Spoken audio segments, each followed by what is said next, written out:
So, development charges can be a very complicated and sensitive topic. So let me start by telling you how development charges are defined. Development charges are a fee charged by the municipality for the recovery of growth costs. Growth costs are recovered to build new infrastructure supporting growth, to pay down existing debt for past growth works, and to avoid taxpayers paying for costs that serve growth. Development charges do not pay for operating costs or infrastructure renewal. That's paid for by new taxes from new homes and businesses, also known as assessment growth. Development charges must be paid when a building permit is issued for most new buildings. Development charges would be charged for new buildings, expanded buildings, and converted buildings, and are split into different groups and classifications. Let's look at a hypothetical example of a subdivision development and development charges in action. We'll get to know how DCs are calculated in a moment. In order for this area to undergo development, it will need a stormwater management facility, major water mains, sanitary sewers, and sewer pipes, which we call trunks.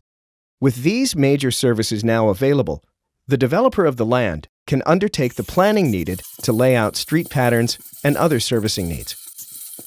These other services required are paid for by the developer and not development charges. Building of new homes or commercial enterprises can begin. Over several years, the subdivision is populated, built out, and may require a district park and community center. These items would be partially funded by development charges. It's now time to look at how development charge rates are calculated, which can be the most complicated item.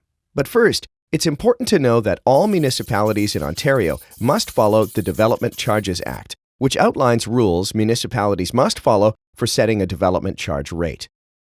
The main focus of development charge calculation is recovering the appropriate amount of money from individuals who are sparking city growth.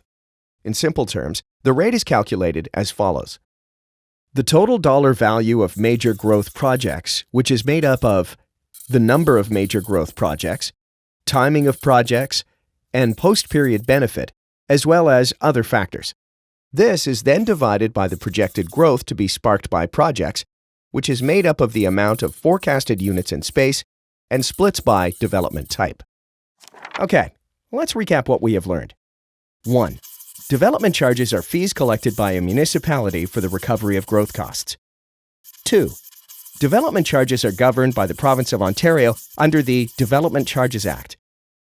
3. Development charges only pay for the initial capital cost of major growth-related services that have been identified as part of the rate-setting process. 4.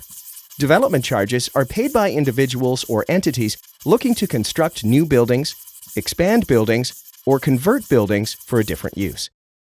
5. Development charge rate calculations are based on the formula of total dollar value of major growth projects divided by the projected growth to be sparked by those projects.